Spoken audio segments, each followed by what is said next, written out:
जय हिंद दोस्तों, स्वागत है आप सभी का मेरे भाई आपके अपने परिवार में। कैसे हैं आप लोग, बताइए। कैसे हैं भाई? बढ़िया हैं, मज़े में हैं? गुड मॉर्निंग भाई, good morning, good morning, good morning. बहुत बढ़िया, सभी लोग लाइव हैं, बहुत अच्छी बात है। कैसे हो आप लोग? बढ़िया हो? चलो भाई, good morning, good morning, good morning, good morning. आ जाइए, सभी लोग लाइव आ जाइए। तो कैसी चल रही है आप लोगों की पढ़ाई? कैसा चल रहा है ज्योमेट्री का सेशन? बताइए। कोई दिक्कत तो नहीं आ रही ज्योमेट्री में? पता चले कि हम आगे पढ़ाए जा रहे हैं, पढ़ाए जा रहे हैं, और हमारे यहाँ जो बालक लोग हैं यहाँ पे उन्हें प्रॉब्लम आ रही है और वो बता भी नहीं रहे हैं। ठीक है, तो प्रॉब्लम बताइए, समाधान हम बताएंगे आपको। आपको अगर कोई प्रॉब्लम है तो बताइए भाई।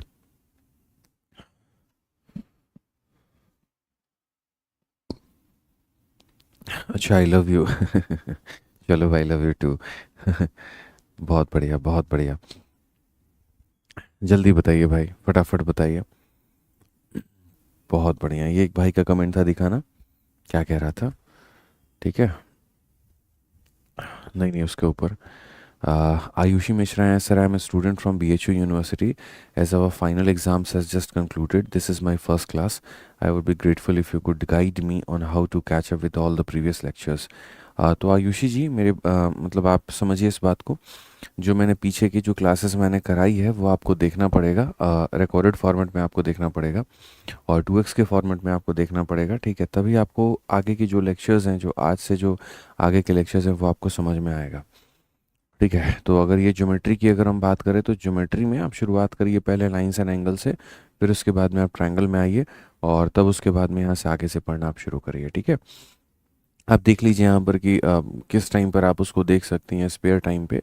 आप डेली के डेली 2 से 3 वीडियोस का टारगेट बना लीजिए कि मुझे 2 से 3 वीडियोस देख करके अपने टॉपिक को थोड़ा जो है वो आगे बढ़ाना है, और बस जैसे ख़त्म हो फिर सर के साथ में मुझे लाइव ज्वाइन कर लेना है।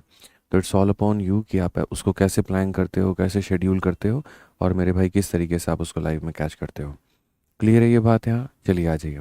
अब आगे बढ़ते हैं और आगे यहाँ देखते हैं आगे क्या कहा गया है। ज़रा पढ़िए। तो आगे की अगर हम बात करें तो क्वेश्चन नंबर 20 आपका होमवर्क था, और ये मेरे बताने लायक नहीं था। इसके अलावा जो शीट हमने आपको दी थी मेरे भाई यहाँ पर, उसमें हमने क्या किया है, थोड़ी सी चेंज कर दी है, क्योंकि उसमें साइन रोल और कोसाइन रोल दोबारा से आ गया था, वो हटाया नहीं गया था। तो ये जो दोबारा वाली शीट है मेरे भाई, ये अपलोड कर दिया है ना, ये वाला अपलोड हो गया है, तो आप लोग इसको डाउनलोड कर लेना। प्रीवियस में जो शीट डाला हुआ था उसको मत रखना, आप इसको डाउनलोड कर लेना यहाँ पे। ठीक है। चलिए, मतलब यहाँ पर जो आपको नया वाला शीट है उसमें क्वेश्चन नंबर 21 का मेरे भाई देख लो। क्वेश्चन नंबर 21 ये होगा, और उसके ऑप्शंस ये होंगे। ठीक है, तो ये नया वाला शीट अभी एप्लीकेशन में हमने डलवा दिया है, आप इसको डाउनलोड कर लीजिएगा भाई। ठीक है ना। चलिए आगे बढ़ते हैं, और आगे यहाँ जानते हैं। तो सबसे पहले ट्रायंगल के बारे में जानते हैं। तो पहले दिन ही जो मैंने पढ़ाया था आपको, उसमें मैंने काफ़ी सारी बातें बताई थी। मैंने कहा था ट्रायंगल का विभाजन जो होता है, एंगल के बेसिस पे और साइड के बेसिस पे होता है। एंगल में 3 तरह का होता है, राइट होता है, एक्यूट होता है, ऑब्ट्यूज होता है। पहले मैंने कहा राइट यहाँ पर जो है वो बहुत इंपॉर्टेंट है एग्जाम पॉइंट ऑफ व्यू से, और शुरू के 3 क्लास हमने डेडिकेटेड दिए हैं राइट एंगल ट्रायंगल को। पूरी की पूरी 3 क्लासेस हमने इसको डेडिकेट किया है। अब उसके बाद में हमें एक्यूट और ऑब्ट्यूज के बारे में पढ़ना है। तो हम शुरुआत करते हैं यहाँ पर एक्यूट एंगल ट्रायंगल यानी न्यून कोण त्रिभुज से। ठीक है। किसके बारे में मेरे भाई? यहाँ पर न्यून कोण त्रिभुज से। तो सबसे पहले अगर आप देखते हैं यहाँ पर न्यून कोण त्रिभुज की परिभाषा, तो आप यहाँ पर पढ़िए क्या कहा गया है। बोला कि if each of the angle of a triangle is acute. यहाँ पर मेरे भाई क्या है, आप समझो यहाँ पे डबल सी नहीं आएगा, एक ही सी आएगा यहाँ पे। ठीक है। तो क्वेश्चन में यहाँ पर क्या कहा, if each of the angle of, मतलब यहाँ पर ये कहने का मतलब है एक्यूट एंगल ट्रायंगल किसे कहते हैं, न्यून कोण त्रिभुज किसे कहते हैं। न्यून कोण त्रिभुज उसे कहते हैं जहाँ का हर एक एंगल 90 से छोटा हो। यहाँ पर ये भी एंगल 90 से छोटा हो, ये भी एंगल 90 से छोटा हो, और ये भी एंगल 90 से छोटा हो, तो उसे हम इंग्लिश में एक्यूट और हिंदी में हम न्यून कोण त्रिभुज कहते हैं। इस बात को आप ध्यान रखिए। ठीक है। इसके अलावा एक्यूट की एक और परिभाषा होती है। पॉइंट नंबर 1 यहाँ पर क्या होता है कि हर एक एंगल जो होगा वो 90 से छोटा होगा। और पॉइंट नंबर 2 मेरे भाई यहाँ पर क्या होता है, एक्यूट एंगल ट्रायंगल में अगर मान लीजिए जैसे मैंने यहाँ देखा, यहाँ पर एक कोण मेरे भाई 50 का है, दूसरा कोण आपके सामने 60 का है और तीसरा कोण आपके सामने 70 का है, तो किसी भी दो कोणों को जोड़ोगे, किसी भी दो कोणों को जोड़ोगे तो हमेशा तीसरे से वो क्या होगा, बड़ा होगा। दो कोणों को जोड़ोगे तो तीसरे से क्या होगा, तो बड़ा होगा। यानी sum of any two angle must be greater than third angle. आप ए और बी को जोड़ेंगे तो सी से बड़ा होगा, बी और सी को जोड़ेंगे तो ए से बड़ा होगा, सी और ए को जोड़ेंगे तो बी से बड़ा होगा। तो ये एक्यूट की प्रॉपर्टी है, जहाँ पहली प्रॉपर्टी ये कहती है कि हर एक एंगल 90 से छोटा होना चाहिए, और वहीं पर दूसरी प्रॉपर्टी ये कहती है दो लोगों को जोड़ने में तीसरे से बड़ा होना चाहिए। ठीक है, अब उसके बाद में आगे आते हैं। तो इसी के आधार पर आपके सामने मेरे भाई यहाँ पर क्वेश्चन है, और यहाँ पर क्या कहा गया है ज़रा पढ़िए। ठीक है, यहाँ पर अगर आप देखेंगे तो कहा गया which one of the following can not be the ratio of angle. यहाँ पर क्या कहा गया है, तो यहाँ पर निम्नलिखित में से कौन सा न्यून कोण त्रिभुज के कोणों का अनुपात नहीं हो सकता है। कौन ऐसा है जो मेरे भाई एंगल का अनुपात नहीं हो सकता है। तो एंगल मेरे भाई यहाँ पर कौन होगा, वही होगा जहाँ दो लोगों को जोड़ने पे तीसरे से बड़ा हो जाए। समझ रहे हैं मेरी बातों को लेकर के, तो उसी को हम यहाँ पर कहेंगे कि सर वो हमारा एंगल है। तो यहाँ पर अगर आप देखो तो 5 और 2 7, सर यहाँ पर 7 क्या 8 से बड़ा है, तो नहीं है। इसका मतलब यही होगा जो एंगल नहीं बन पाएगा। बाकी सब में देखो 2 और 3 5 4 से बड़ा है, ठीक है, 3 और 4 7 2 से बड़ा है, 2 और 4 6 3 से बड़ा है। तो यहाँ दो लोगों को जोड़ने पे तीसरे से बड़ा आएगा। इसमें भी दो को जोड़ने पे तीसरे से बड़ा, दो को जोड़ने पे तीसरे से बड़ा, दो को जोड़ने पे तीसरे से बड़ा। तो इसमें भी दो को जोड़ने पे तीसरे से बड़ा, इसमें भी दो को जोड़ने पे तीसरे से बड़ा, इसमें भी जोड़ने से बड़ा। बस ऑप्शन नंबर ए एक ऐसा ऑप्शन है मेरे भाई, यहाँ पर ऑप्शन नंबर ए जो है एक ऐसा ऑप्शन है जहाँ पर अगर आप देखोगे तो दो लोगों को जोड़ने पे वो तीसरे से बड़ा नहीं आ रहा है। इसका मतलब ये कभी कोण हो ही नहीं सकता, ये कभी कोण मेरे भाई यहाँ पर हो ही नहीं सकता है। क्लियर है ये बात, कोई दिक्कत की बात है। आइए चलिए क्वेश्चन नंबर 22 देखिए। 22 में क्या कहा गया, the ratio of the angle of a triangle are 59 32 91। तो यहाँ पर ये किस तरह का ट्रायंगल है। तो सबसे बड़ी बात यहाँ पर अगर इनके रेशियो को अगर आप देखो, ये 59 है और यहाँ पर ये 32 है और यहाँ पे 91 है। सबसे बड़ी बात होती है मेरे भाई यहाँ पर कि दोनों को जोड़ने पे तीसरे से बड़ा आ रहा है कि नहीं। तो अगर आप देखोगे यहाँ पर ये दोनों को 9 2 11 5 3 8, ये 91। ये हालांकि मेरे भाई थोड़ा सा जो है वो ऑब्ट्यूज एंगल ट्रायंगल इसके बराबर हो जाएगा। मतलब ये दो को जोड़ने पे तीसरे के बराबर आ जाएगा ना, 9 2 11। ठीक है, यहाँ पर the ratio of the angle of a triangle, तो ट्रायंगल कैसा होगा 9 2 11 5 3 8 1 9। ठीक है, तो यहाँ पर ये मेरे भाई कैसा हम इसको बताएं, the ratio of the angle एक मतलब 9 2 11 1 12। ठीक है, the ratio of the angle of a triangle is इतना then the type of the triangle is. तो यहाँ पर इसको हम किस तरह का कहेंगे, चलिए ऑप्शन नंबर यहाँ पर इसको बता दीजिए ये किस तरह का होगा। सर नहीं समझे बच्चे, देखो क्या है कि दो कोनों को जोड़ने पर तीसरे से बड़ा होना चाहिए। अगर दो कोनों को जोड़ने पर वो तीसरे से बड़ा हो जाता है, समझो मेरी बात को, तो उसे हम यहाँ पर कहते हैं एक्यूट एंगल ट्रायंगल। बस आप ये मान करके चलिए। ठीक है, अब अगर हम यहाँ देखेंगे तो ये हमारा क्या हो जाएगा, जल्दी से बताइए। The ratio of the angle, कोनों का अनुपात हमारे सामने यहाँ पर ये है। तो ये त्रिभुज हमारी किस तरह के त्रिभुज हो जाएगी, क्या ये त्रिभुज एक्यूट कहलाएगी, क्या ये त्रिभुज ऑब्ट्यूज कहलाएगी, क्या ये त्रिभुज राइट कहलाएगी, या ये त्रिभुज आइसोस्केलेस कहलाएगी। तो मैं आपको मेरे भाई यहाँ पर जो है वो सारी की सारी कहानी आपको थोड़ा सा एक्सप्लेन करता हूँ, देखना एक बार।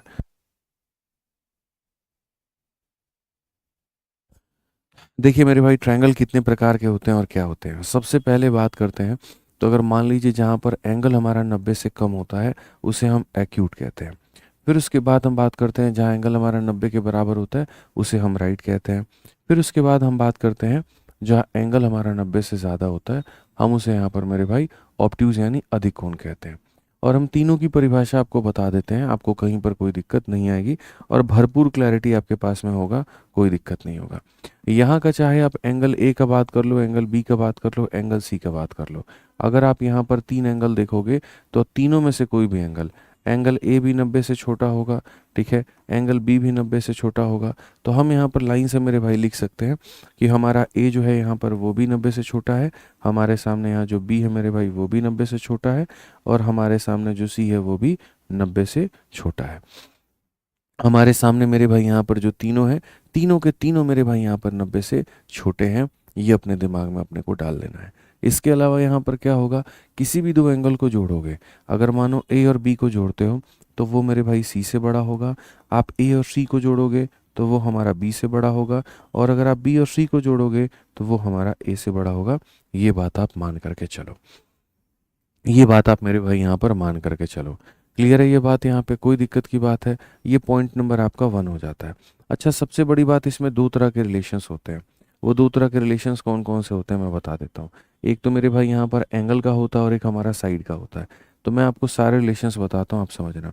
ठीक है, एंगल वाला रिलेशन मैंने आपको समझा दिया कि सर किसी भी दो एंगल को अगर आप जोड़ोगे, किसी भी दो एंगल को अगर आप जोड़ोगे तो तीसरे से क्या पाओगे? बड़ा पाओगे। अब यहाँ पर मान करके चलो कि सर यहाँ पर ये एंगल ए है, और यहाँ पर ये एंगल बी है, और यहाँ पर ये एंगल हमारा क्या है? तो सी है। ठीक है, इसमें यहाँ पर क्या होता है भाई मेरे, कि ये एंगल हमारा 90 होता है और बाकी दोनों को जोड़ने पे 90 आता है। समझिए इस बात को लेकर के कि सर ये वाला एंगल जो होता है बाकी दोनों के सम के बराबर होता है। तो इसमें हम यहाँ पर, अच्छा देखो, ऐसा हो जाएगा 90 है तो ये 10 और 80 हो गया, ये 20 और 70 हो गया, 30 और 60 हो गया। तो इसमें ऐसा कहते हैं कि सर एक एंगल जो होता है वो बाकी दो लोगों के सम के क्या होता है? तो बराबर होता है। इसमें यहाँ पर क्या होता है? तो बराबर। या आप ऐसे कह सकते हो कि सर जैसे ए और बी को जोड़ने पे यहाँ सी से बड़ा आ रहा था, तो यहाँ पर आप ये कह सकते हो कि सर समझिए, बहुत सारी बातें हैं सर यहाँ पे। ये आपका ए हो जाएगा, ये आपका बी हो जाएगा, और यहाँ पर ये सी हो जाएगा। तो आप यहाँ कह सकते हैं कि सर अब यहाँ ए और बी को जोड़ने पे सी के बराबर आएगा। क्या आएगा? तो बराबर आएगा। सी को एक पल के लिए ग्रेटेस्ट एंगल मान लेते हैं तीनों में। मान लेते हैं तीनों में सबसे बड़ा एंगल कौन था? सी था। तो उसके बाद भी ए और बी को जोड़ने पे यहाँ सी से ज़्यादा, यहाँ ए और बी को जोड़ने पे सी के बराबर, और यहाँ ए और बी को जोड़ने पे क्या होगा? ये अगर ए है और यहाँ पर ये अगर मेरे भाई यहाँ बी है और यहाँ पर सी है, तो यहाँ पर क्या हो जाएगा? ए और बी को जोड़ने पे वो सी से छोटा हो जाएगा। मतलब सी नाम का एक एंगल ऐसा है जिसने वक्त रहते अपने आप को बहुत बेहतर बनाया है, जो मेरे भाई किसी के आगे झुका नहीं है। इसने अपने आप को मजबूती होने पर काम किया है। एक वक्त हुआ करता था जब सी जो है बाकी दोनों लोगों के आगे घुटने टेक दिया करता था, वो छोटा पड़ जाता था। इसने अपने ऊपर में काम किया, फिर इसने बराबरी का ओहदा प्राप्त किया कि मैं अकेला तुम दोनों के बराबर हूँ, और इसने और बेहतर किया अपने आप को। अब ये अकेला बाकी दोनों से ज़्यादा होता है, अब ये अकेला अपने आप को बाकी दोनों से ज़्यादा कर लेता है।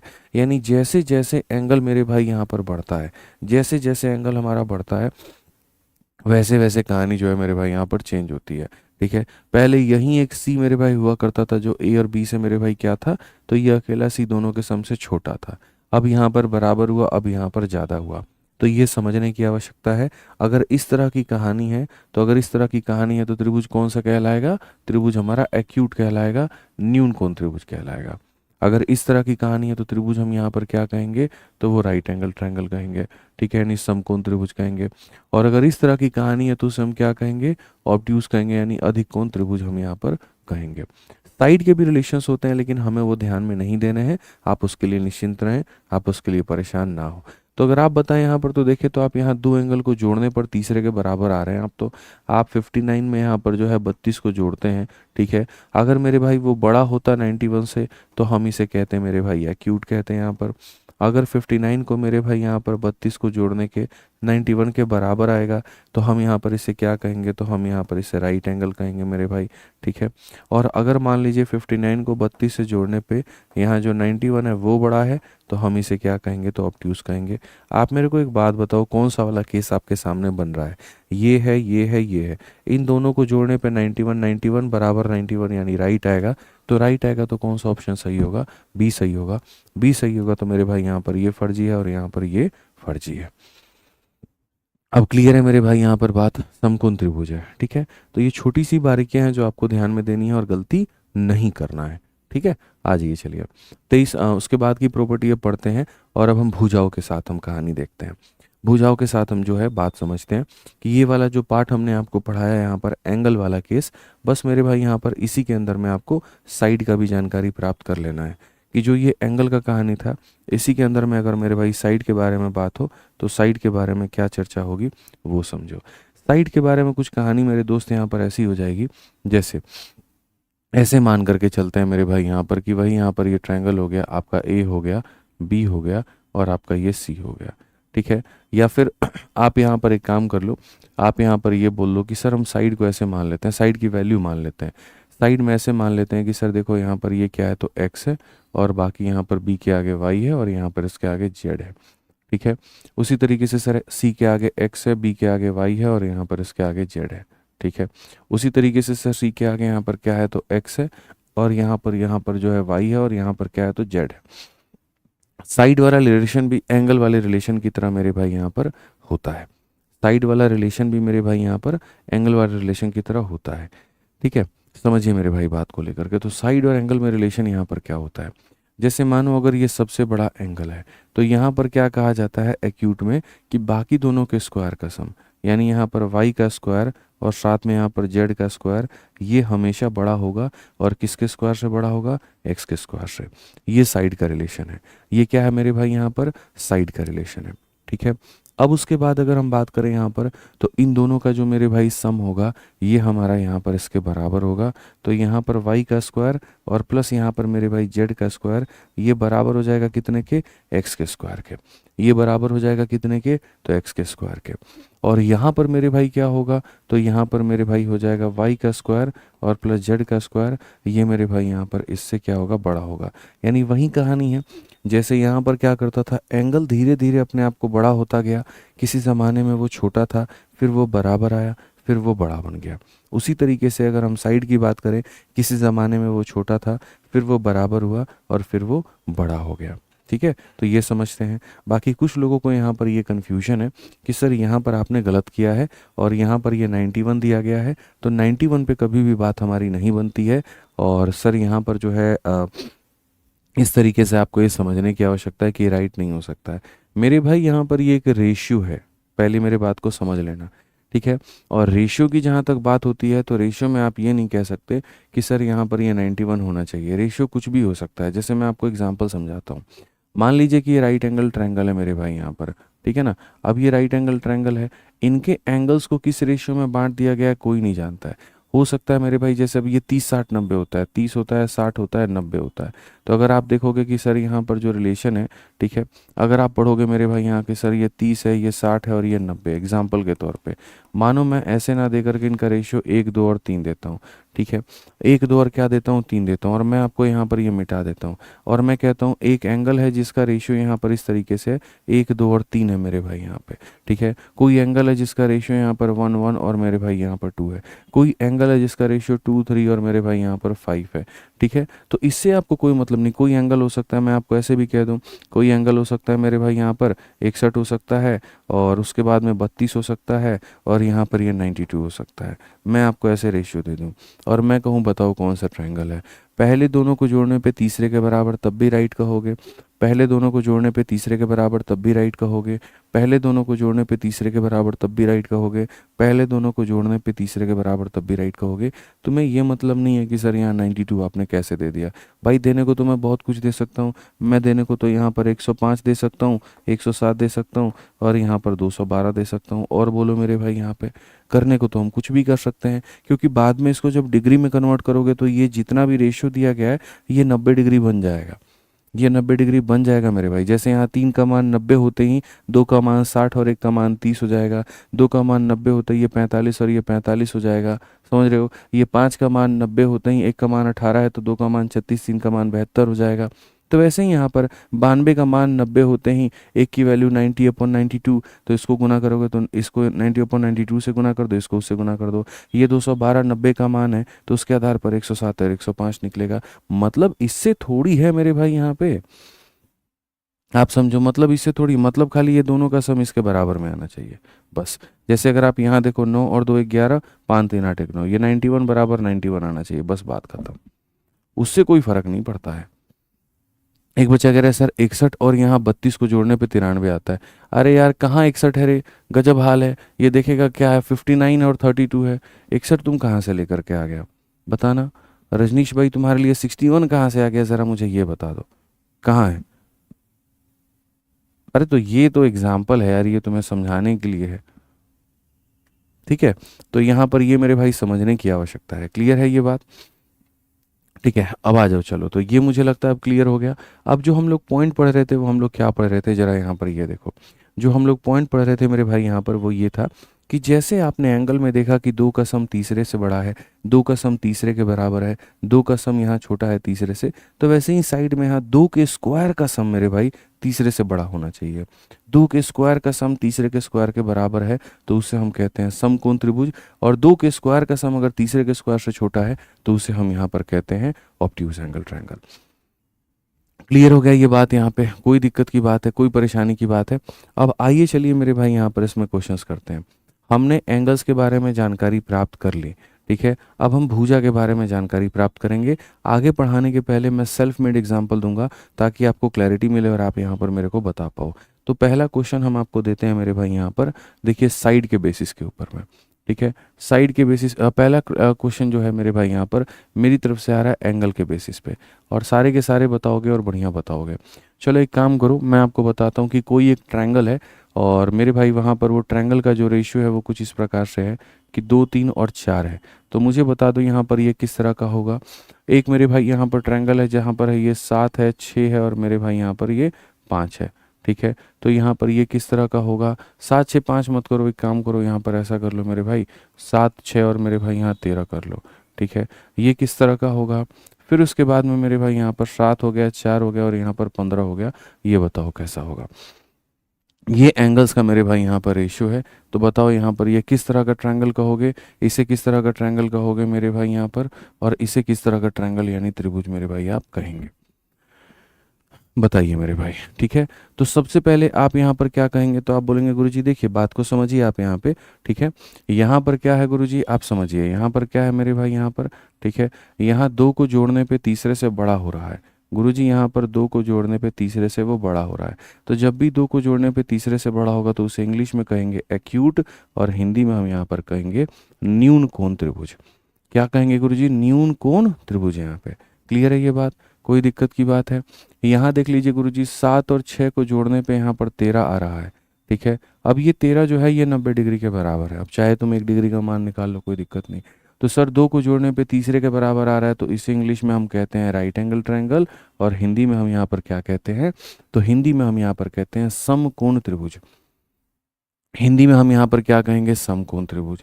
आप यहाँ देखो गुरुजी 7 और 4 को जोड़ने पे जो है जी 15 से हमारा क्या होता है? छोटा होता है।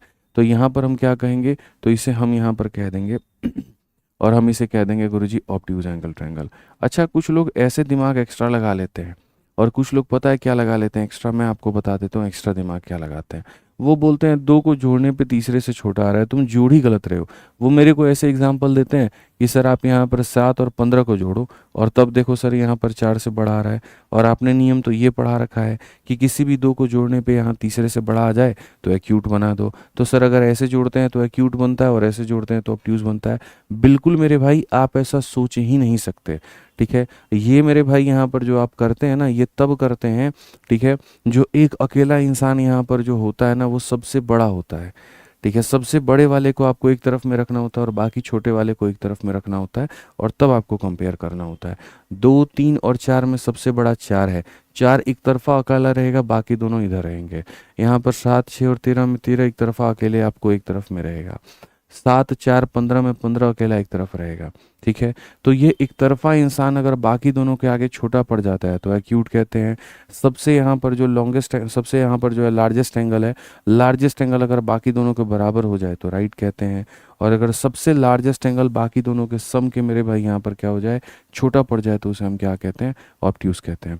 कल के दिन तुम्हारा एग्जामिनर तुमको ऐसे कंफ्यूज करने के लिए मेरे भाई यहाँ पर ऐसे दे देगा कि सर एंगल आपका ऐसे है और आप यहाँ पर देख लो सर क्या बात हो गई आपकी, ठीक है। या एंगल आपका ऐसे दे देगा मेरे भाई, यहाँ पे 6 हो गया, 7 हो गया और आपके सामने 2 हो गया, और बोलेगा बताओ किस तरह का एंगल है। 90% लोगों को आदत ऐसी होती है कि सर 6 में 7 को जोड़ने पे सर देखो 2 से बड़ा आ रहा है, तो वो आंसर मेरे भाई एक्यूट दे देंगे।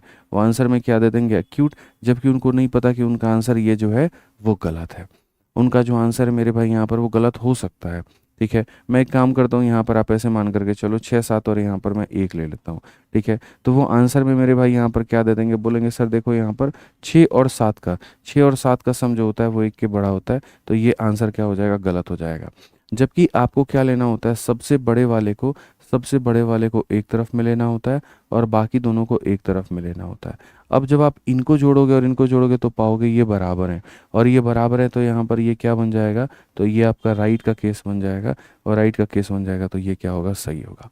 तो लिखने का तरीका भी आपके पास में होना चाहिए कि बड़े एंगल को एक तरफा अकेला रखना है और बाकी दोनों को एक तरफ रखना है, और मुझे तब कंपेयर करना है, तब मेरी बात बनेगी, नहीं तो बात नहीं बनेगी। उल्टा सीधा लिखने से कहीं पर कोई बात यहाँ पर नहीं होता है। क्लियर है ये? तो एंगल में खाली हम क्या चेक करते हैं, तो एंगल में खाली हम सम चेक करते हैं। एंगल में क्या चेक करते हैं, तो सम चेक करते हैं। अब हम आ जाते हैं साइड के ऊपर में कि हम साइड में यहाँ पर क्या चेक करते हैं। तो जब मेरे भाई बात यहाँ पर साइड को लेकर के आती है, तो मान लीजिए मैं आपसे अगर यहाँ पर कहूँ कि मेरे पास में कोई एक ट्रायंगल है, और वो ट्रायंगल में मेरे भाई यहाँ पर रेशियो कितना है, तो वो ट्रायंगल का रेशियो 2, 3 और मेरे भाई यहाँ पर 4 है। तो बताओ यहाँ पर ये कौन सा ट्रायंगल होगा? ठीक है, यहाँ पर 2, 3, 4 मत लो, यहाँ पे आप 2, 3 मेरे भाई यहाँ पर 2 ले लो, दैट वुड बी बेस्ट।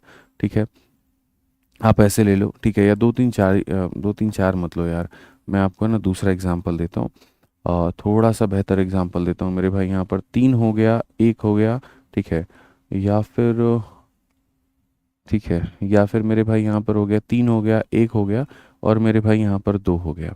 हम इस तरीके से मेरे भाई यहाँ पर एग्जांपल लेते हैं। दूसरा एग्जांपल मेरे भाई यहाँ पर हम जो है वो 3, 4, 5 का मेरे भाई ले लेते हैं।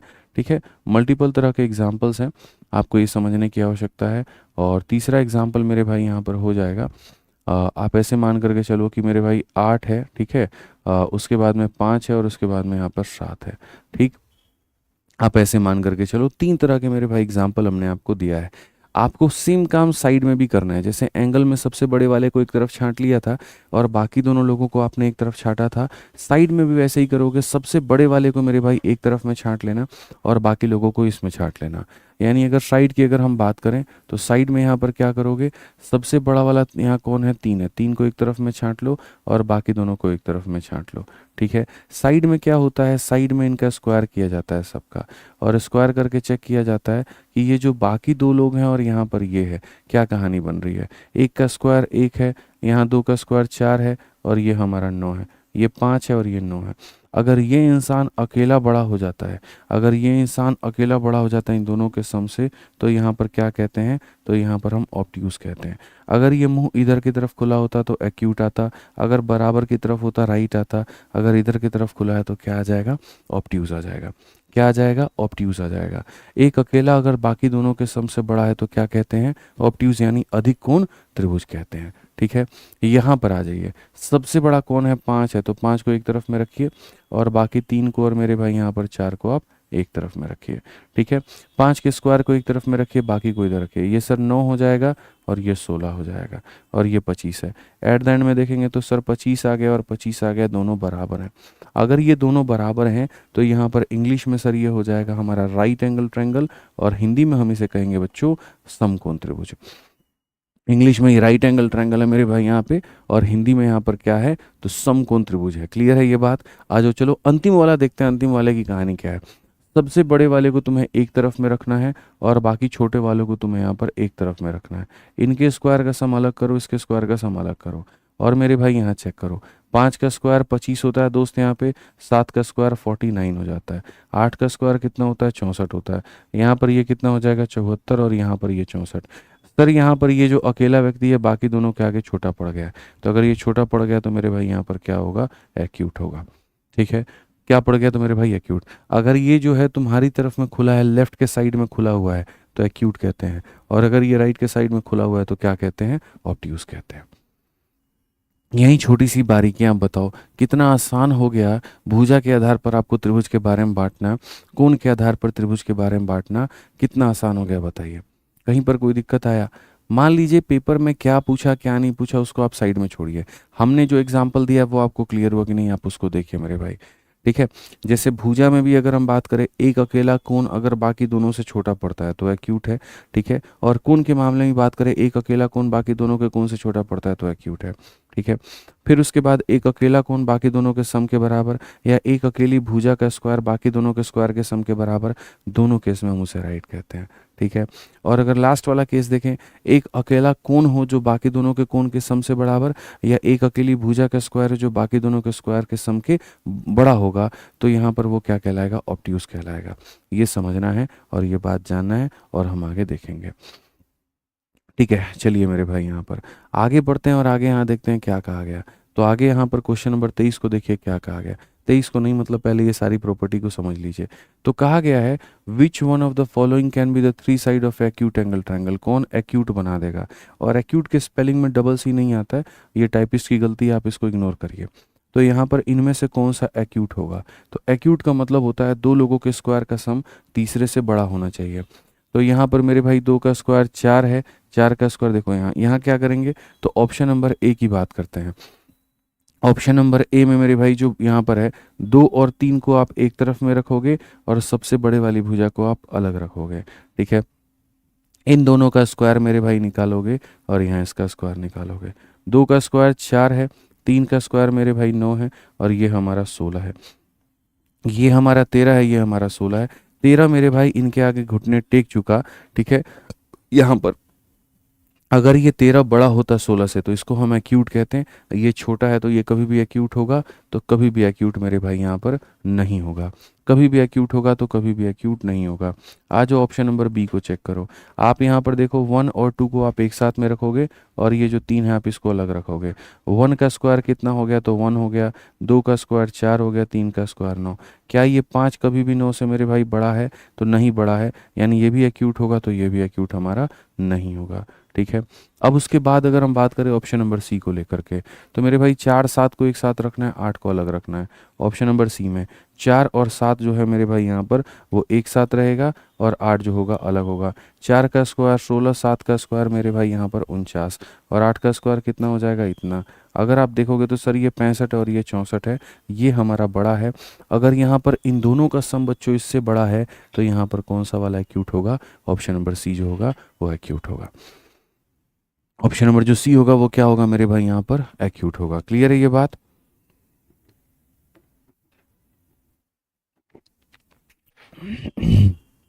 बहुत शानदार भाई, बहुत शानदार, बढ़िया तरीके से बातों को आप समझ चुके हैं।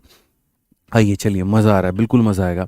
क्वेश्चन नंबर 24 को पढ़िए मेरे भाई। 24 नंबर सवाल में क्या कहा गया है। कहा गया अगर एक्स वाई जेड जो है मेरे भाई यहाँ पर साइड है, जहाँ जेड जो है लार्जेस्ट साइड है, स्पष्ट ये बात कह दिया गया है यहाँ पर। अगर ये बात नहीं कहा जाता तो बहुत दिक्कत होती। जेड इज़ द मेरे भाई लार्जेस्ट साइड बोला गया है, तो लार्जेस्ट साइड के स्क्वायर से अगर बाकी दोनों के स्क्वायर के सम बड़े हो जाते हैं तो ट्रायंगल किस तरह का होगा, मैं नहीं बताऊंगा। जबकि देखो ये मेंस में पूछा गया सवाल है, इतना सस्ता सवाल मेंस में पूछा गया और उसके बाद भी काफ़ी सारे लोग छोड़ के आते हैं। क्यों? क्योंकि उनको प्रॉपर्टी नहीं पता है। सबसे बड़ी वाली भी अगर बाकी दोनों के आगे घुटने टेक दे तो किस तरह के ट्रायंगल वो कहलाती है, तो बोलोगे सर ये एक्यूट एंगल ट्रायंगल कहलाती है। किस तरह की कहलाती है सर, एक्यूट एंगल ट्रायंगल कहलाती है। ठीक है, बस इतने आसान आसान मेरे भाई यहाँ पर चीज़ें होती हैं। आइए 25 नंबर क्वेश्चन पढ़ते हैं और 25 नंबर क्वेश्चन देखते हैं क्या कहा गया। कहा गया अगर 3 साइड है किसी भी एक्यूट एंगल ट्रायंगल के, एक 15 है, एक 17 है और मेरे भाई यहाँ पर एक एक्स है, जहाँ पर एक्स नाम की संख्या क्या अपने आप में एक पूर्णांक है, इंटीजर है। तो बताओ यहाँ पर how many such triangle are possible. ठीक है, आप मेरे भाई ट्रायंगल के निर्माण नहीं कर रहे हो, आप ट्रायंगल के निर्माण नहीं कर रहे हो, आप समझना। पहले का मेरे भाई याद करो, आज से कुछ साल पहले, आज से 1-2 हज़ार साल पहले हमने आपको क्या पढ़ाया था। आज से 1000 साल पहले हमने आपको जो यहाँ पर गुरु ज्ञान दिया था वो कुछ ऐसा दिया था कि सर समझना मेरी बात को। हमने वो जो गुरु ज्ञान दिया था वो ये था मेरे भाई कि अगर मैं यहाँ पर जो है कोई ट्रायंगल बना करके दूँ और मैं यहाँ पर ये बोलूँ, समझना, मैं आपसे यहाँ पर ये कहूँ कि एक भुजा 15 है और दूसरी भुजा मेरे भाई यहाँ पर 17 है और तीसरी भुजा x है, तो यहाँ पर मैं आपसे ये पूछता था कि बताओ नंबर ऑफ़ ट्रायंगल कितने पॉसिबल होंगे। तो नंबर ऑफ़ ट्रायंगल कितने पॉसिबल होंगे, तो आप कहते थे जो स्मॉलेस्ट साइड है सर यहाँ पर स्मॉलेस्ट का क्या करके डबल करके एक माइनस कर दो, तो सर यहाँ पर कितना हो जाता था, 29 तरह के ट्रायंगल पॉसिबल है। अब वक्त आ चुका है कि उन 29 तरह के ट्रायंगल में से ये पता करना कि उस 29 में से कितने एक्यूट थे, कितने राइट थे और कितने ऑब्ट्यूज थे। ये मेरे भाई यहाँ पर वक्त आ चुका है पता करने का। हम अब उसे कैसे पता करेंगे, तो बस मेरे भाई यहाँ पर वही वाला सवाल है। सवाल देखो वही तो दिया गया है यहाँ पे, ठीक है, कि 3 भुजाओं में एक का मान 15, एक का मान 17, एक का मान x है, तो यहाँ बताओ कितना पॉसिबल होगा। तो बस मेरे भाई अब यहाँ पर निकलते हैं उस राह की तरफ में, जहाँ से अगर हमें अब ये पता करना पड़े कि उन 29 में से, यहाँ पर इस 29 में से मेरे भाई एक्यूट कितने थे, तो हम कैसे पता करेंगे। तो असल में कहानी क्या है, अब कहानी मेरे भाई यहाँ पर ऐसा है कि ये आपके सामने एक त्रिभुज बना के दे दिया गया है, जहाँ पर मेरे भाई अगर हम बात करें तो यहाँ पर एक हमारा भुजा क्या है, तो एक हमारे सामने 15 है, ये हमारे सामने 17 है, और ये हमारे सामने x है। ठीक है, तो मेरे भाई यहाँ पर देखो जो x की वैल्यू है, दो कंडीशंस हो सकती है। x मेरे भाई यहाँ पर 17 से छोटा हो सकता है, ठीक है, और x जो है मेरे भाई यहाँ पर 17 से बड़ा हो सकता है। x यहाँ पर कुछ भी हो सकता है, ठीक है। या आसान भाषा में अगर हम बात करें, जब x की वैल्यू मानो 17 से छोटी होगी, 11 होगा, 12 होगा, 13 होगा, कुछ भी होगा मेरे भाई, तो ये पूरे खानदान में, जैसे मैं आपसे यहाँ पर क्या कह रहा हूँ, ठीक है, यहाँ पर ये मेरे भाई 15 है, और यहाँ पर ये 17 है, और मान लेते हैं 17 से छोटा है 16 है, तो यहाँ सबसे बड़ा वाला कौन है मेरे भाई, तो सबसे बड़ा वाला 17 है, ठीक है। तो केस नंबर 1 क्या बनेगा मेरे भाई, केस नंबर 1 यहाँ पर ये बनता है, समझना, पहला केस ये बनता है जब यहाँ पर मेरे भाई लार्जेस्ट साइड कौन है, तो यहाँ पर लार्जेस्ट साइड जो है मेरे भाई, लार्जेस्ट साइड जो है यहाँ पर, वो किसे बना दिया जाए, 17 को बना दिया जाए। किसे बना दिया जाए, 17 को बना दिया जाए। तो ये हो सकता है कि अगर इसका मान 17 से कम है तो ये लार्जेस्ट साइड की भूमिका निभाएगा, ठीक है। दूसरा केस यहाँ पर क्या बन सकता है भाई मेरे, ठीक है, दूसरा केस यहाँ पर तब बन सकता है जब आप यहाँ पर कहो सर क्या पता ऐसा हो जाए कि सर यहाँ पर ये 15 है और यहाँ पर ये 17 है, लेकिन सर यहाँ पर ये x का मान 20 निकल करके आ जाए। अब अगर x का मान मेरे भाई यहाँ पर 20 निकल करके आएगा, ठीक है, यहाँ पर x का मान क्या हो जाएगा, x का मान अगर 20 निकल करके आएगा तो जो x होगा वो लार्जेस्ट साइड कहलाएगा।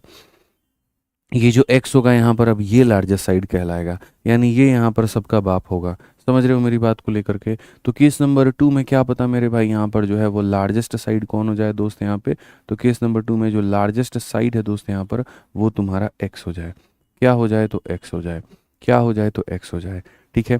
अब आपको पता है कि मेरे भाई जब हम पढ़ाई करते हैं, और किसके बारे में पढ़ाई करते हैं, जब हम एक्यूट के बारे में पढ़ाई करते हैं, किसके बारे में पढ़ाई करते हैं, एक्यूट के बारे में। तो एक्यूट हमें ये सिखाता है कि लार्जेस्ट का जो स्क्वायर है वो बाकी दोनों के स्क्वायर से छोटा होगा, ठीक है। यहाँ पर मेरे भाई लार्जेस्ट कौन है, 17 है, तो यहाँ पर इसका जो स्क्वायर है ये बाकी दोनों के स्क्वायर यानी 15 और x के, यहाँ पर मेरे भाई बाकी दोनों कौन है, तो 15 का स्क्वायर और x के स्क्वायर से क्या होगा, छोटा। या यूं कह लीजिए बाकी दोनों के स्क्वायर का सम 17 के स्क्वायर से क्या होगा, तो बड़ा होगा, ठीक है। इस केस के हिसाब से यहाँ पर ये कंडीशन बनेगा। और यहाँ पर अगर लार्जेस्ट हमारा x है तो यहाँ पर हम कहेंगे बाकी दोनों कौन है, तो 15 है और 17 है, और यहाँ पर x है। अगर ये लार्जेस्ट है तो इसका जो स्क्वायर का सम है वो मेरे भाई छोटा पड़ जाएगा बाकी दोनों के स्क्वायर के सम के। यहाँ पे ये मैंने अभी पढ़ाया है कि लार्जेस्ट का स्क्वायर अगर मान लीजिए छोटा पड़ जाता है बाकी दोनों से तो उसे एक्यूट कहते हैं। अगर इसका स्क्वायर बराबर हो जाता है बाकी दोनों से तो उसे राइट कहते हैं। और अगर ये बड़ा हो जाता है बाकी दोनों से तो उसे हम ऑब्ट्यूस कहते हैं। ये चीज़ मैंने आपको भली बात ही सिखाई है, ठीक है। बस अब इसी का इस्तेमाल करो। अब आप यहाँ पर देखो मेरे भाई क्या हो जाएगा, तो यहाँ पर ये 15 का स्क्वायर कितना हो जाएगा, 225 हो जाएगा। यहाँ पर मेरे भाई ये x का स्क्वायर हो जाएगा और यहाँ पर ये 289 हो जाएगा। 225 को ले जा करके अगर आप उसे घटाओगे तो आप यहाँ कहोगे सर देखो 9 से 5 आपका 4 है और यहाँ पर ये 64 है, तो यहाँ x का स्क्वायर 64 है। रूट करते हैं तो रूट करेंगे तो x की वैल्यू देखो, इसका रूट करने पर ये आएगा, इसका रूट करने पर ये आएगा, यानी x का मान 8 से क्या होगा, तो बड़ा होगा। x का मान 8 से क्या होगा मेरे भाई, यहाँ पर बड़ा होगा, ठीक है। आ जाओ चलो यहाँ समझते हैं। 15 का स्क्वायर मेरे भाई हो जाता है 225, 17 का स्क्वायर हमारे सामने हो जाएगा 289, ठीक है। और यहाँ पर ये हमारा x का स्क्वायर होगा। अगर आप देखोगे 9 5 14 8 2 10 1 11, यहाँ 514, यहाँ पर ये हमारा हो जाएगा। यानी x एक ऐसी संख्या होनी चाहिए, ठीक है, x एक ऐसी संख्या होनी चाहिए जिसका स्क्वायर करने में कभी भी 514 से कम आए। तुम x को ऐसी संख्या नहीं मान सकते जिसका स्क्वायर करोगे और वो 514 से ज़्यादा आ जाएगा, ऐसा मेरे भाई यहाँ पर नहीं कर सकते, ठीक है। यानी आसान भाषा में आप यहाँ पर इस इनइक्वालिटी को क्या कह सकते हैं, आप यहाँ पर इसी बात को थोड़ा सा ऐसे भी उल्टा घुमा सकते हैं और आप यहाँ पर कह सकते हैं कि x का स्क्वायर हमेशा कम होना चाहिए और किससे होना चाहिए, 514 से। आप इसको इधर लेकर आओ, उसको उधर लेके जाओ, x इधर आ गया, वो उधर आ गया, तो ये जो मुंह है ये हमेशा मुंह पहले 514 की तरफ में था, तो अब भी यहाँ पर ये 514 की तरफ में ही होगा। ठीक है, अब समझना मेरी बात को। ये तुमने बातें कह दी, जब ये बातें मेरे भाई तरीके से कही तो x एक ऐसी वैल्यू होगी जिसका स्क्वायर 514। क्या x के जगह पर 10 ले सकते हैं? तो 10 का स्क्वायर 100 होता है गुरुजी, जो कि 514 से छोटा है, तो हाँ जी ले सकते हैं। x के जगह पर 20 ले सकते हैं, 20 का स्क्वायर 400 होगा, जो कि 514 से छोटा होगा, जी हाँ ले सकते हैं। x के जगह पे 21 ले सकते हैं, 21 का स्क्वायर 441 होता है, जो कि इससे छोटा होता है, ले सकते हैं।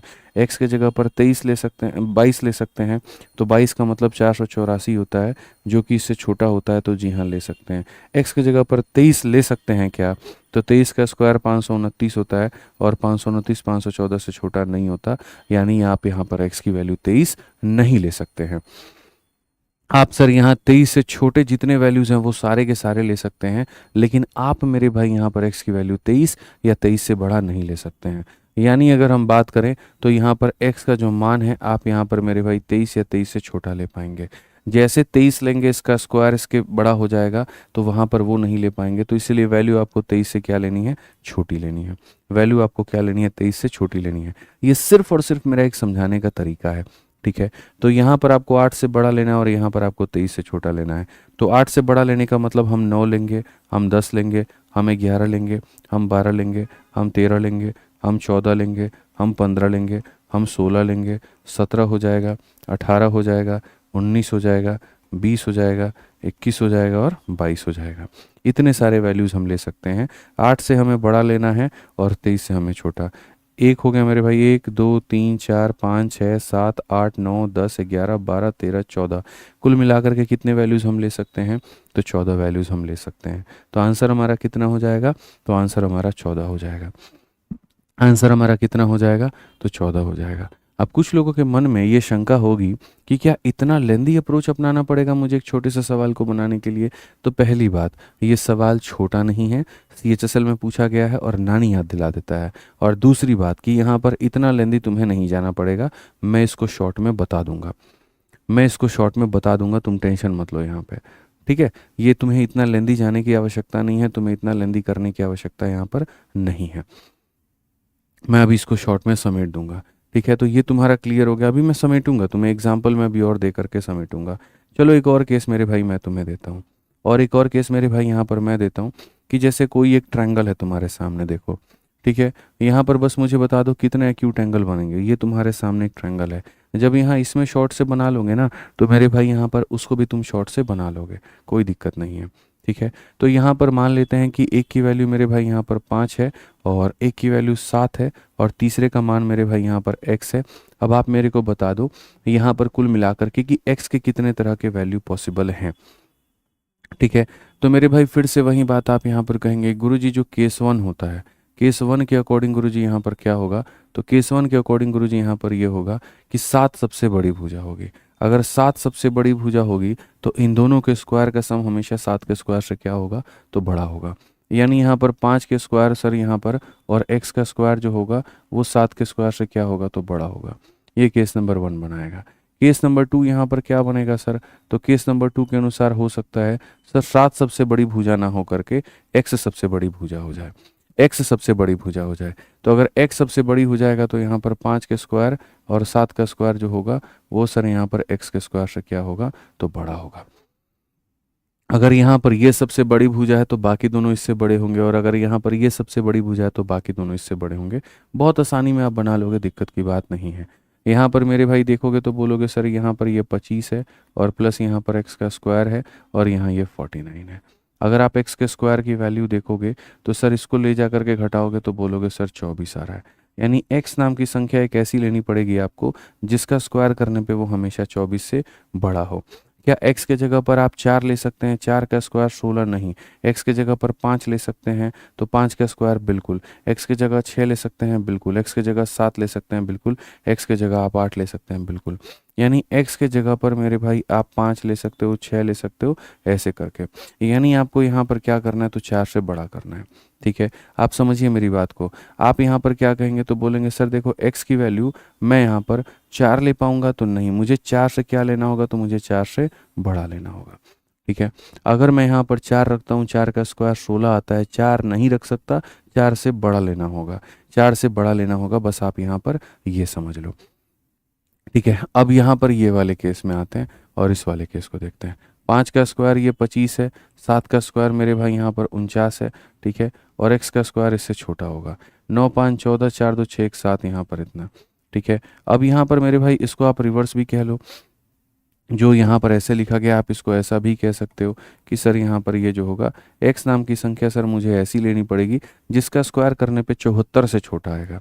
ठीक है, तो यहाँ पर अगर x के जगह पर मान लीजिए 9 लेते हैं, 9 का स्क्वायर 81, उससे छोटा आ रहा है नहीं। 8 का स्क्वायर 64, इससे छोटा आ रहा है बिल्कुल। यानी x की वैल्यू मेरे भाई 9 से क्या लेनी पड़ेगी, छोटा। जब मैं 9 लेता हूँ तो 9 का स्क्वायर 81 आता है, जो कि इसको रूल आउट कर देता है। लेकिन जैसे मेरे भाई मैं यहाँ पर 8 लेता हूँ, 8 का स्क्वायर 64, इससे छोटा हो जाता है। 7 लेता हूँ, 7 का स्क्वायर इससे इतना हो जाता है। यानी मेरी जो वैल्यू होगी बच्चे वो 9 से क्या होगी, तो छोटी होगी। ठीक है, मुझे 4 से बड़ा मान चाहिए और 9 से छोटा मान चाहिए। यानी x की वैल्यू की शुरुआत कहाँ से होगी, तो x की वैल्यू की शुरुआत 5 से होगी, फिर 6 आएगा, फिर 7 आएगा, फिर 8 आएगा और फिर यहाँ पर कुछ नहीं आएगा। मेरे भाई 4 से बड़ा मतलब 5 6 7 और 9 से छोटा, यानी कितने तरह की वैल्यूज़, 4 वैल्यूज़ आएंगे। बेसिक से जाओगे तो तुम्हें ऐसे ही करना पड़ेगा। ठीक है, और बेसिक से नहीं जाओगे तो मेरे भाई बस यहाँ पर ये होगा कि लास्ट वाली चीज़ के लिए तुम्हें फिर वो डिफरेंस वाला मेथड लगाना पड़ेगा।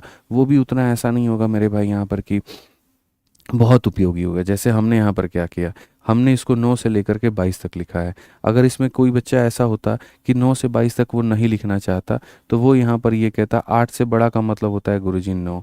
ठीक है, और यहाँ पर 23 से छोटे का मतलब होता है 22।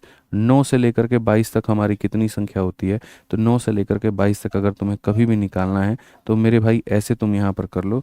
ठीक है, तुम्हें पता है 14 वैल्यूज़ होती हैं, तो क्या करोगे, 9 से लेकर के 22 तक के सारे लोगों को लेना है। तो मेरे भाई आप 22 में से यहाँ पर 9 को घटा दीजिए और जो भी आपका डिफरेंस आएगा उसमें आप एक को जोड़ दीजिएगा। ठीक है, तो सर ये डिफरेंस 13 आएगा, 13 में एक जोड़ देंगे तो कितना हो जाएगा, 14 हो जाएगा। तो आप इस तरीके से लेके आओगे।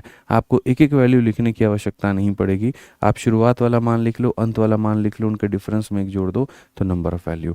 जैसे अगर आप यहीं देखो मेरे भाई, आप यहाँ पर देखो शुरुआत का मान क्या था, 5 था, और अंत का मान क्या था, 8 था। 5 और 8 का डिफरेंस 3 होता है, 3 में एक जोड़ दोगे तो मेरे भाई तुम्हारे सामने 4 वैल्यूज आ जाएंगे। ठीक है, जैसे मैं आपको एक और बड़ा वाला केस देता हूँ, आपको थोड़ा समझ में आ जाएगा। जैसे मान लीजिए यहाँ पर मैंने आपसे कहा कि कोई ट्रायंगल है और ट्रायंगल का मान मेरे भाई यहाँ पर ये 25 हो गया।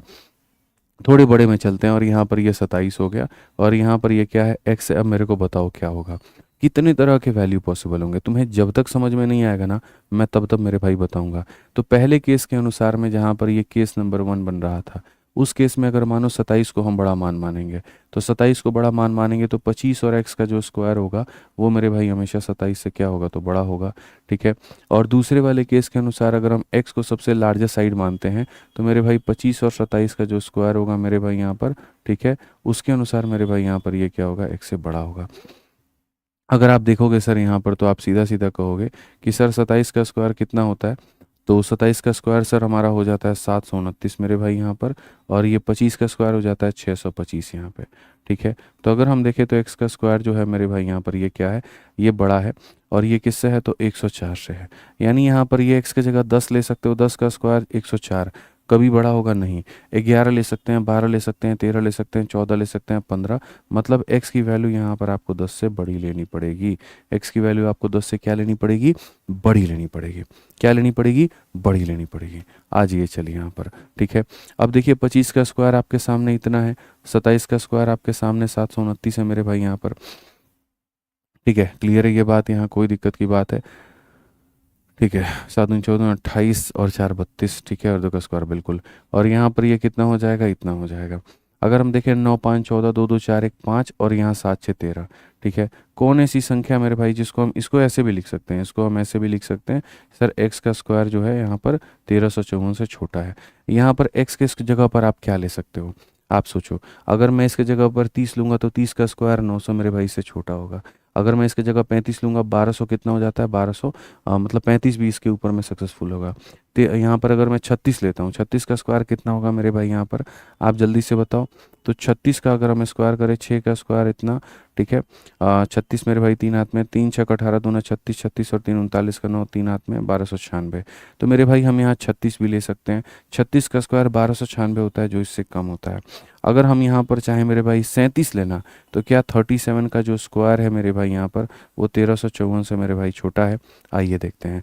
37 का स्क्वायर का बात करें, 7 का स्क्वायर 49 का 9 4 हाथ में, 3 इंटू 7 21 दूनी 42, 42 4 46 का 6 4 हाथ में, 3 का स्क्वायर 9 4 13, 1369। क्या 1369 1354 से मेरे भाई यहाँ पर जो है, क्या ये वैल्यू इससे छोटा होगा? तो नहीं होगा। यानी क्या हम 37 ले सकते हैं? तो नहीं, 37 नहीं ले सकते, लेकिन 37 से नीचे वाली सारी वैल्यूज़ हम ले सकते हैं। यानी यहाँ पर हम कहेंगे x की वैल्यू 37 से क्या होगी? तो छोटी होगी। x की वैल्यू 37 से क्या होगी? तो छोटी। अगर x की वैल्यू 37 से छोटी होगी, तो आप यहाँ पर कहोगे सर x नाम की संख्या ऐसी है सर जो यहाँ पर 10 से बड़ा है और यहाँ पर 37 से छोटा है। 10 से बड़ा है और 37 से छोटा है। शुरुआत इसकी 11 से होती है, 12 से होती है, और जाती कहाँ तक है? 36 तक जाती है। तो अगर इसका मेरे भाई चाहिए, तो आप यहाँ पर डिफरेंस निकालो। इनका डिफरेंस 36 और 11 का जो भी आएगा उसमें एक जोड़ दो। तो इनका डिफरेंस कितने का आएगा? 25।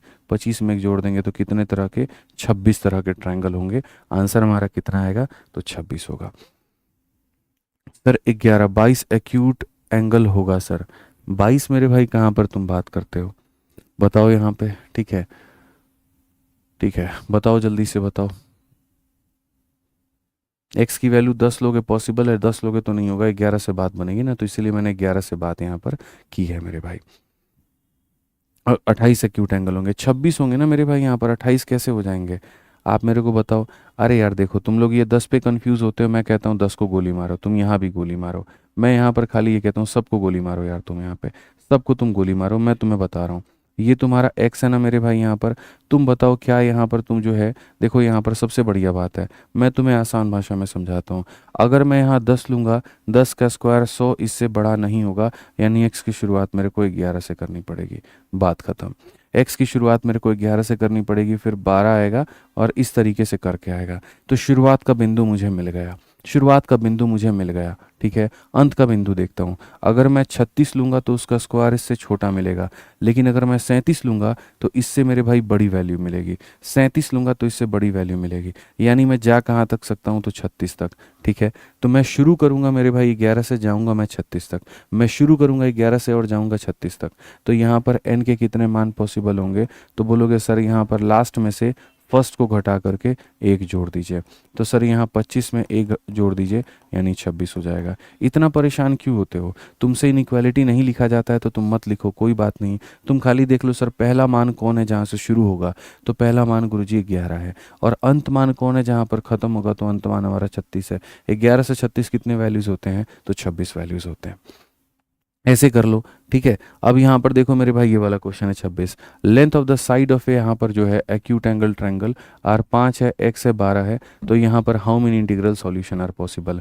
काफ़ी बच्चे एक और सॉल्यूशन या एक और क्वेश्चन की बात कर रहे थे। लो एक और क्वेश्चन आ गया कि तुम्हारे सामने मेरे भाई यहाँ पर एक ट्रायंगल है। ठीक है, यहाँ पर एक का मान 5 है, एक का मान 12 है और एक का मान यहाँ पर क्या है? एक्स है। ठीक है, तो एक काम करते हैं, केस नंबर 1 बनाते हैं जहाँ एक्स को सबसे बड़ा बनाएंगे। मान लेते हैं मेरे भाई केस नंबर 1 जहाँ पर एक्स सबसे बड़ा होगा। अगर एक्स सबसे बड़ा होगा तो एक्स बड़ा होगा तो मेरे भाई यहाँ पर 5 और 12 जो होंगे यहाँ पर, ये क्या होंगे? यहाँ पर एक्स के स्क्वायर से बड़े होंगे। और केस नंबर 2 क्या होता है मेरे भाई? जहाँ 12 सबसे बड़ा होगा। ठीक है, तो यहाँ पर क्या होगा? 5 और एक्स का स्क्वायर जो होगा वो मेरे भाई 12 के स्क्वायर से बड़ा होगा। अगर हम देखें 5 और 12 मेरे भाई, ये 25 है और यहाँ पर 144, ये जोड़ोगे 169 आ जाएगा। 169 आ जाएगा तो ये कहानी है। रूट लगाओगे तो मेरे भाई यहाँ पर ये आ जाएगा। यानी आप यहाँ कहोगे सर एक्स की वैल्यू 13 से छोटी है। ठीक है, आप इस तरीके से सर कह सकते हो, कोई दिक्कत नहीं है। ठीक, अब यहाँ पर देखोगे अगर आप, तो यहाँ पर बोलोगे सर ये एक्स का स्क्वायर है, ये यहाँ पर 25 ले जा करके घटा दो, तो सर 144 में से मेरे को 25 घटा दो। तो यहाँ पर घटा दोगे तो सर क्या होगा? 14 से 5 आपका 9 आ गया और 3 से 2 आपका 119 आ गया। सर अगर मैं 10 लूँगा तो 10 का स्क्वायर 119 से सर बड़ा है? तो नहीं। 11 लूँगा, 11 का स्क्वायर 121 होगा। यानी मैं यहाँ 11 ले सकता हूँ, मैं यहाँ 12 ले सकता हूँ, और ये सिलसिला मेरा चलता जाएगा, चलता जाएगा, चलता जाएगा। कहीं पर कोई भी दिक्कत की बात नहीं है। ठीक है, उसके बाद मेरे को x की वैल्यू जो है सर क्या लेनी है? तो मेरे भाई 13 से छोटी लेनी है, 13 से छोटी लेनी है। तो 13 से छोटी लेनी है तो मेरे भाई यहाँ पर क्या हो जाएगा? एक्स की जगह 11 लूँगा तो हो सकता है, और 13 से छोटा। ठीक है, तो यहाँ पर the length of the side of acute angle triangle are इतना। तो मेरे भाई 5 का स्क्वायर, ठीक है बिल्कुल, 5 का स्क्वायर 25 या 13, 13 से छोटा होगा, 13 से छोटा होगा तो मतलब यहाँ 12 12 ले सकते हैं हम यहाँ पे। ठीक है, और यहाँ 12 का स्क्वायर 144, 14 से 5 आपका 9 है, 3 से 2 आपका 1 है, इतना हो जाएगा। तो यहाँ पर मेरे भाई क्या होगी, how many integral solution of x are possible, the length of the side of a यहाँ पर इतना। अब यहाँ पर अगर हम देखें तो हम यहाँ पर क्या कहेंगे, हम यहाँ पर ये कहेंगे, सर समझना, ठीक है, हम x की वैल्यू 10 रखेंगे, 10 का स्क्वायर 100 होता है, जो कि इससे यहाँ पर बड़ा होगा तो नहीं। 11 रखेंगे, 11 का स्क्वायर 121 बड़ा होगा। तो हम यहाँ पर क्या क्या वैल्यू रख सकते हैं, अगर हम x का मान 11 रखते हैं, उसका स्क्वायर जो है 119 से बड़ा होगा, जी हाँ पॉसिबल है। हम x के जगह पर 12 रखेंगे, उसका स्क्वायर, जी हाँ मेरे भाई पॉसिबल है। हम x के जगह पर 13 रखेंगे, उसका स्क्वायर यहाँ बड़ा, जी हाँ पॉसिबल है। इधर से तो सारा सारा पॉसिबल होते जाएगा, लेकिन जब मेरे भाई यहाँ पर तुम इसके पास जाओगे, किसके पास जाओगे मेरे भाई यहाँ पर, ठीक है, the length of the side of acute angle triangle are इतना, वेयर, अरे यार मैंने एक बात तो देखी ही नहीं भाई, शेट, मैंने एक बात तो देखी नहीं, मैं लगा बनाने में मेरे भाई लग गया। ये बात मुझे देखनी चाहिए थी कि यहाँ पर ऑलरेडी इन्होंने ये कह रखा है, ऑलरेडी इन्होंने यहाँ पर ये कह रखा है मेरे भाई कि जो x है वो यहाँ पर कैसा है, तो x मेरे भाई यहाँ पर जो है वो 12 से छोटा है। हमने फालतू का मेरे भाई 2 केस कंसिडर कर लिया, हमें कंसिडर करने की ज़रूरत नहीं थी। क्यों नहीं ज़रूरत थी, क्योंकि क्वेश्चन में वो इनइक्वालिटी वहाँ पर दे दिया था। अगर वो इनइक्वालिटी नहीं देता तो हम मेरे भाई अपने तरफ से 2 केसेस को बनाते। इन्होंने ऑलरेडी कह दिया कि भैया 5 से बड़ा x है और x से बड़ा 12 है, इट मीन्स 12 इज़ द सबसे बड़ी साइड। तो 12 अगर सबसे बड़ी साइड है, तो चूंकि दिए गए इनइक्वालिटी के आधार पे, चूंकि दिए गए इनइक्वालिटी के आधार पे कि 5 से बड़ा x है और x से बड़ा मेरे भाई यहाँ पर 12 है, तो आप बताओ यहाँ पर क्या हो जाएगा। तो हम यहाँ कहेंगे सर देखो 5 के स्क्वायर में यहाँ पर जो है गुरुजी x के स्क्वायर को जोड़ोगे तो हमेशा 12 के स्क्वायर से गुरुजी बड़ा होगा। ये हम यहाँ पर कह सकते हैं। Length of the side of a acute angle triangle are इतना, how many integral solution of x are possible. तो यहाँ पर मेरे भाई इसके कितने मान पॉसिबल होंगे, ठीक है, इसके कितने मान मेरे भाई यहाँ पर पॉसिबल होंगे। यानी अगर आप देखोगे यहाँ पर तो आप यहाँ पर सीधा सीधा कहोगे सर एक्स का स्क्वायर जो होगा सर ये, लेकिन फिर दूसरे तरीके से बनेगा भाई, ये बहुत तो दूसरा तरीका होगा मेरे यहाँ पे, मतलब मैं आपको बताऊँ तो कहानी कुछ और हो जाएगी यहाँ पे, ठीक है बिल्कुल। इसका एक दूसरा तरीका भी है मेरे पास में, जो रेंज है ना, हमारा रेंज जो है, इस रेंज में मेरे भाई मैं आपको रेंज से लेकर के बताऊंगा, तब मुझे लगता है कि आपको बातें समझ में आएंगी।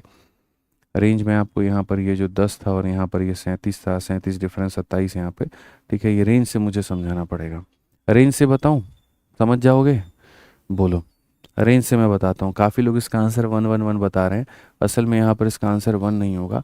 मतलब मैं 2 तरीके हैं यार इसको बताने के और पढ़ाने के, ठीक है, मैं तुम्हें 2 तरीके से बता देता हूँ भाई, देखो 2 तरीके से मैं बता देता हूँ। पूरा पूरा सवाल मैं तुम्हें अब दोबारा से समझा देता हूँ। पूरा पूरा सवाल यहाँ पर क्या है, ठीक है, इसमें यहाँ पर इन्होंने सिर्फ एक ही यहाँ पर जो है केस दिया हुआ है, जिसके आधार पर हो सकता है कि तुम्हें यहाँ पर जो है वो गलत नज़र आ जाए, बट ऐसा कहीं पर क्वेश्चन में कोई भी गलती नहीं है, ठीक है। यहाँ पर इस क्वेश्चन पे चलने के पहले, ठीक है, मैं आपको मेरे भाई यहाँ पर ये वाला सवाल है आपका, इस क्वेश्चन पे चलने के पहले मैं आपको जो पीछे वाला मैंने पढ़ाया है मैं उसको एक बार थोड़ा समराइज़ कर देता हूँ, थोड़ी सी चीज़ें मैं आपको बता देता हूँ, तब मैं आपको इस क्वेश्चन पे लेके चलूँगा, ठीक है। मैं आपको दोबारा से समराइज़ कर देता हूँ जो मैंने पढ़ाया है। तो जैसे मैंने आपको क्या क्या पढ़ाया, आपको उसी में उसका आंसर जो है वो मिलेगा। तो सबसे पहले मैंने आपको अपनी तरफ से एक एग्जाम्पल दिया था, सबसे शुरुआत में मैंने एग्जाम्पल दी थी 15, 17 और एक्स वाले केस में, ठीक है, जहाँ पर बकायदा मैंने आपको ये बात कहा था कि सर x का मान 8 से यहाँ पर बड़ा होगा और 23 से छोटा होगा। और इसको पढ़ाते वक्त में मैंने आपको एक बात कही थी कि सर देखो कंडीशंस क्या बनते हैं, अगर समझदार इंसान होना तो सर वो यहाँ पर कैसे करेगा और क्या करेगा। सर देखो हमें छोटी छोटी बारीकियों को मेरे भाई यहाँ पर जीना था। सबसे पहला वाला जो हमने पढ़ा था उसके अंदर में हमने यहाँ पर क्या पढ़ा था, ठीक है, सबसे पहला वाला जो पढ़ा था उसके अंदर हमने यहाँ पर ये पढ़ा था कि अगर 17 सबसे लार्जेस्ट साइज बन जाती है तो ये इक्वेशन आता है, और अगर x सबसे लार्जेस्ट साइड बन जाती है तो ये आता है। इन दोनों के आधार पर हमने यहाँ पर ये कहा था कि सर x का मान जो है सर वो 8 से मेरे भाई यहाँ पर बड़ा है, और यहाँ पर क्या है तो 23 से हमारा छोटा है। कुछ इस तरह की इनइक्वालिटीज़ आई थी ना। फिर इसके अंदर में हमने अलग अलग तरीके के ट्रिक बनाए थे। इसके अंदर में एक और ट्रिक बनता है, और वो यहाँ पर क्या बनता है मेरे भाई, मैं तुम्हें बताता हूँ। दो तरीके होते हैं मेरे भाई। या तो मेरे भाई जैसे यहाँ पर देखो ये 8 है, 8 से लेकर के देखो 8 से बड़ा लेकिन 23 से छोटा। तो पहला ट्रिक यहाँ पर ये बनता है कि आप इसका डिफरेंस निकालो, और इसका डिफरेंस निकाल करके, इसका डिफरेंस निकाल करके उसमें से एक घटा दो। ठीक है, तो आप बोलोगे सर 8 और 23 का जो डिफरेंस है वो 15 है, 15 में से हम एक घटा देंगे तो कितना आ जाएगा सर, 15 में से एक घटा देंगे तो सर 14 आ जाएगा। 15 में से एक घटा देंगे तो कितना आ जाएगा, 14 आ जाएगा। सर या तो यहाँ पर ये बात हो जाएगी, या फिर यहाँ पर ये हो जाता है सर 8 से बड़ा है, तो 8 से बड़ा है मतलब सर 9 हो गया, मतलब सर 10 हो गया, मतलब 11 हो गया। और ऐसे करते करते करते 23 से छोटा, 23 से छोटा का मतलब यहाँ पर 22 हो गया। तो इस केस में आंसर को निकालने के लिए क्या करते हैं, इनके डिफरेंस में, इनके डिफरेंस में मेरे भाई यहाँ पर क्या करते हैं, एक जोड़ देते हैं। तो इनका डिफरेंस कितने का था, 13 का था, उस 13 में एक जोड़ दोगे तो कितना हो जाएगा, 14 हो जाएगा।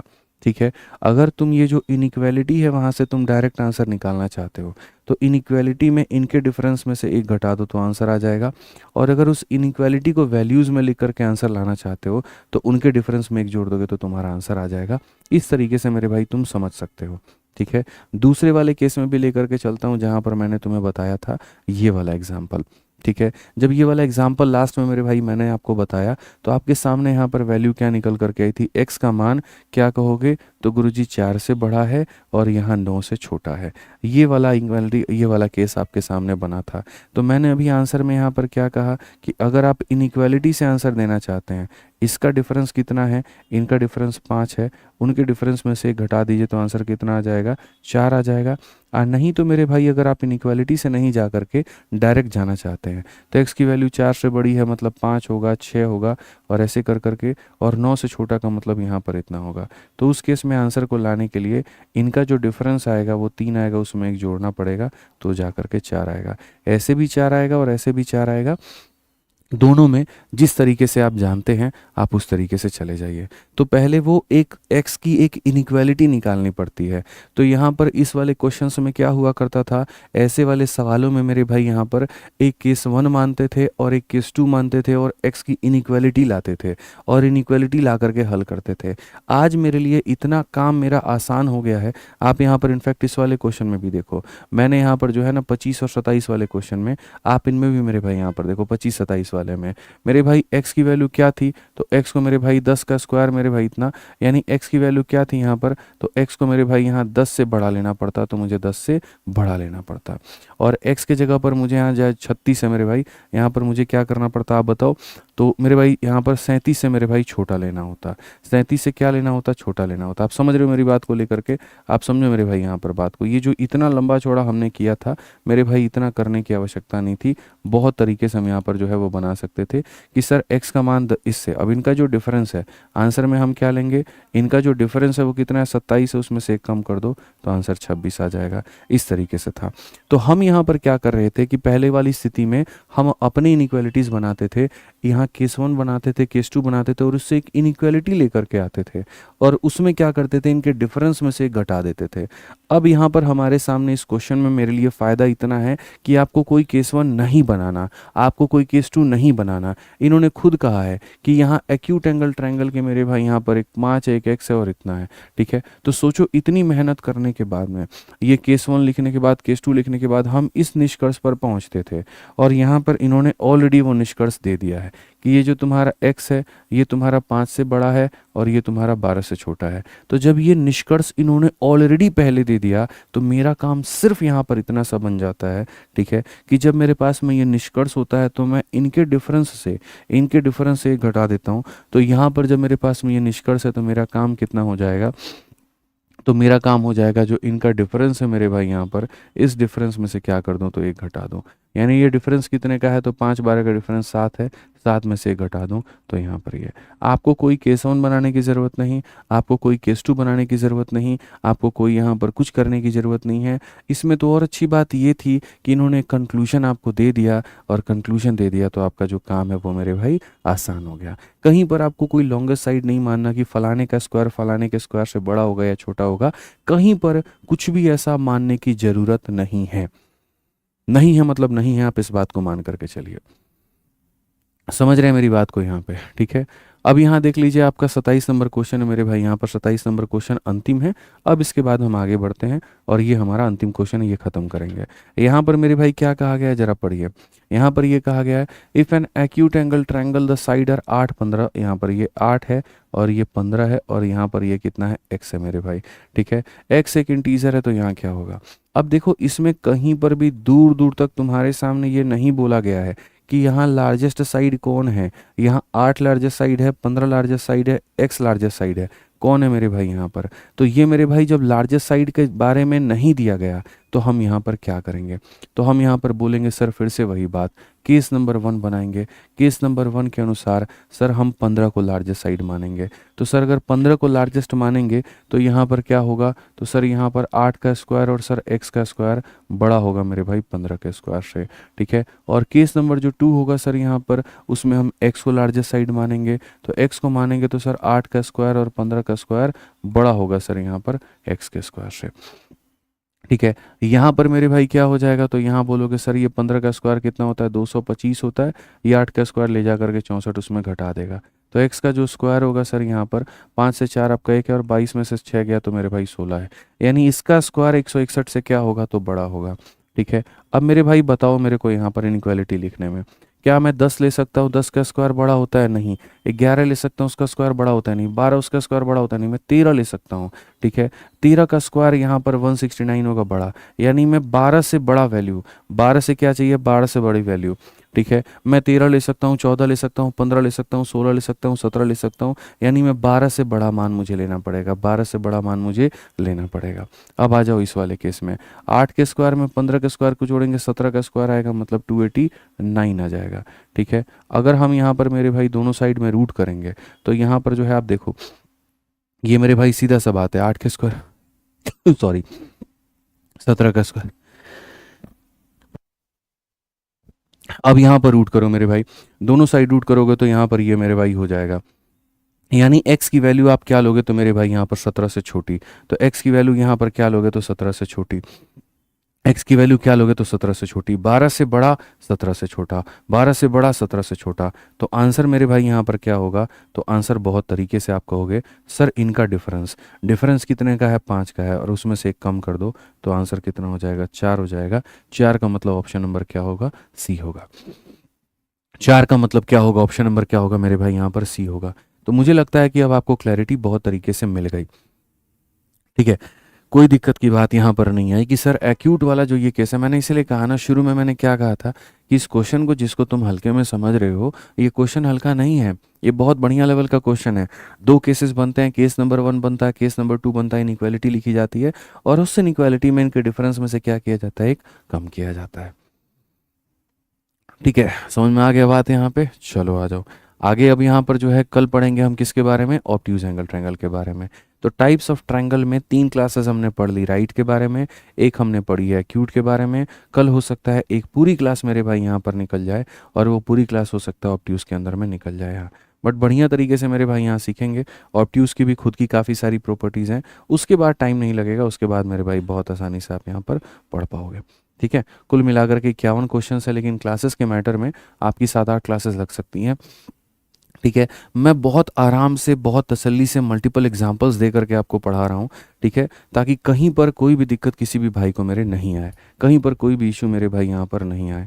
ठीक है sir, answer 6 is wrong for question number 26, ऐसा बिल्कुल भी नहीं है, आप यहाँ पर चेक कर लीजिएगा, वो सही आंसर है। ठीक है, चलिए मेरे भाई, तो मिलते हैं मेरे भाई यहाँ पर अगली क्लास में। आज के लिए इतना ही है, ध्यान रखिए अपना, खुश रहिए, मस्त रहिए। ठीक है, और अच्छे से पढ़ाई आप करते रहिए। ठीक है, ध्यान रखिए भाई, बहुत बहुत धन्यवाद, थैंक यू।